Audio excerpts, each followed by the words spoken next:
আমি আপনাকে তো বললাম 5 লাখ টাকা নিয়ে বসে আছে একটা সিটের জন্য। আপনি গরিব মানুষ দেখে আমি আপনার জন্য 2 লাখ টাকার কথা বলে দিছি। এটা তো আর আমি খাচ্ছি না, এটা কলেজের উন্নয়নের জন্যই লাগবে। যান 2 লাখ টাকা ম্যানেজ করে আসেন। আচ্ছা শুনেন, কি যেন বলছিলেন আপনি? স্যার আমার ওই ফাইলটা। আচ্ছা দেন দেখি। স্যার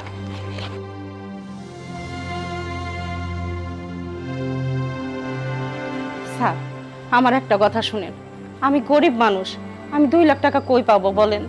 2 লাখ টাকা যদি জোগাড়ি করতে পারতাম তাহলে আপনার কাছে আইসা তো এভাবে ধন্য ধরে বসে থাকতাম না। স্যার একটু দয়া করেন আমারে, আমি গরিব মানুষ, আমার অন্তত মেয়েটার কথা ভাইবে একটা সিট দেন। আরে আপনাকে যা বলার তো বলেই দিলাম, আপনি এখানে বসে আছেন কেন? যান 2 লাখ টাকা ব্যবস্থা করে নিয়ে আসুন। 2 লাখ টাকা ব্যবস্থা করতে পারেন না, মেয়েকে শিক্ষিত করার এত ইচ্ছা কেন? গরিবের যত ঘোড়া রোগ। আসুন। আচ্ছা শুনুন স্যার ঠিক আছে,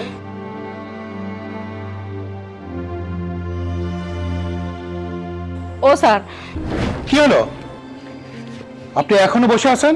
স্যার একটু দয়া করেন স্যার, আমার মেয়ের ভবিষ্যৎ নষ্ট হয়ে যাবে যদি আমি তারে পড়ালেখা করাইতে না পারি। আপনি কি চান না একটা গরিব মেয়ে শিক্ষিত হোক?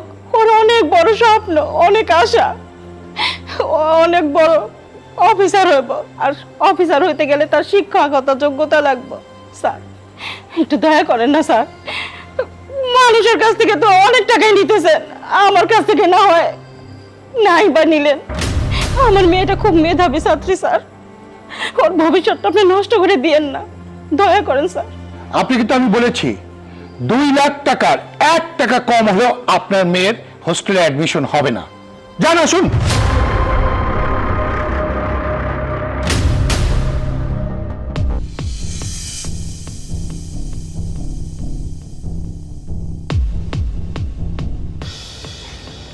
প্রজেক্টের সব ঠিক আছে, এনআইডি কার্ডের ফটোকপিগুলো সব নেবেন কিন্তু। আর এখানে বুঝতে পারছেন তো?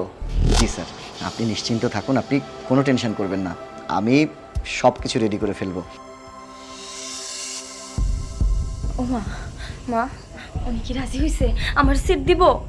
না রে মা, কত কাকতি মিনতি করলাম, কত কান্নাকাটি করলাম, কত বোঝাইলাম, কিছুতে রাজি হইল না। 2 লাখ টাকার নিচে সে একটু কিছু করব না, তার 2 লাখ টাকাই দেওয়া লাগবে। 2 লাখ টাকা? এত টাকা কই পাবো আমরা?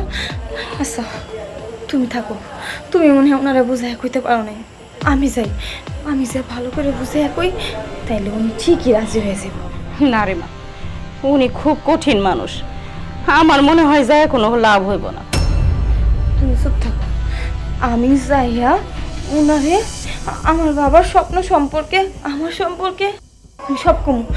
আমি কমু আমি 5, 8 এসএসসি সবগুলোতে ফার্স্ট ক্লাস হয়েছি, আমার যেন একটু একটু চান্স দেয়, একটা সিট যেন আমার দেয়। আমার বাপে রিক্সা চালায়, এত টাকা কই থেকে দিব? আমি ওনারে বোঝায় কই মা। ঠিক আছে তুই যা, যাই দেখ যদি কাজ হয়। আচ্ছা তুমি এইখানে থাকো, কোনখানে যাও না কিন্তু। আচ্ছা, আল্লাহ আমার মেয়ের মনের আশা পূরণ করো আল্লাহ।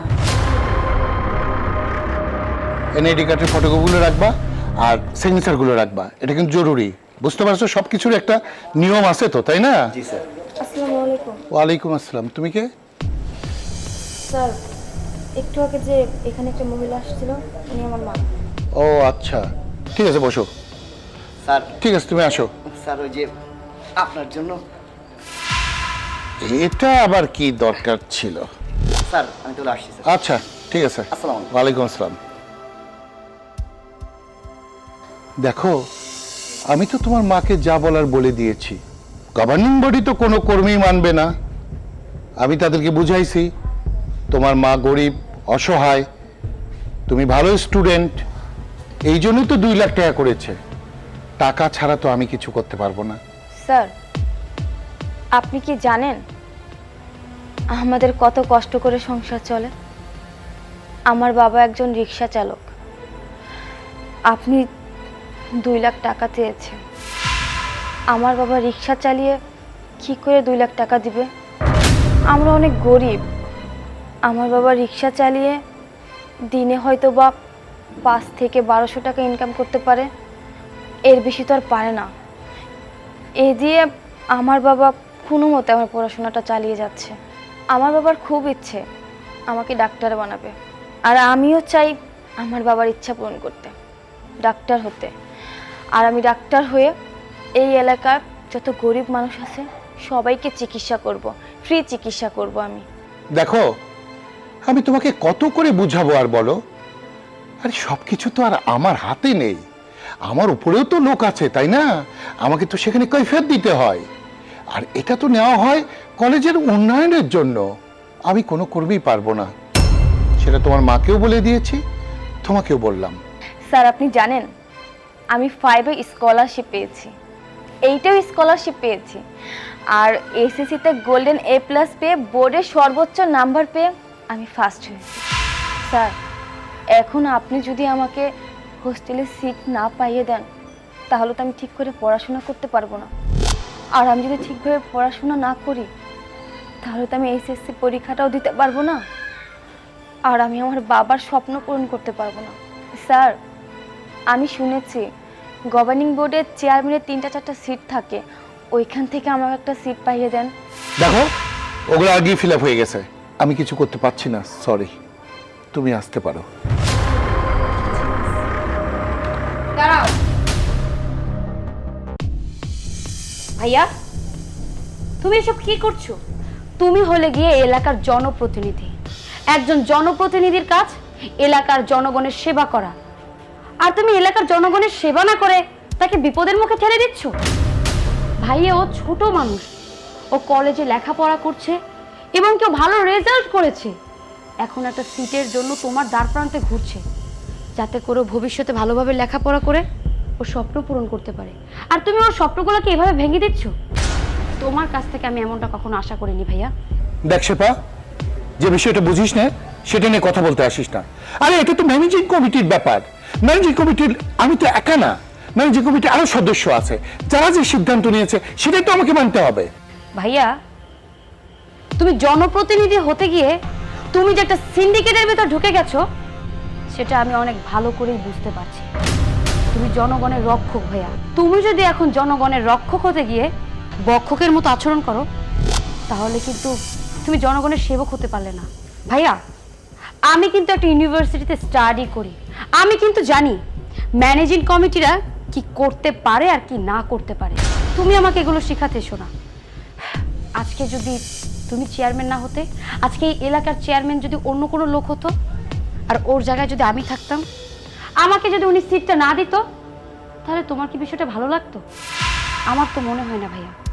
তোমার এই এলাকার প্রত্যেকটা মেয়েকে নিজের ছোট বোন, নিজের সন্তান, নাহলে নিজের বোনের মতো করে দেখা উচিত।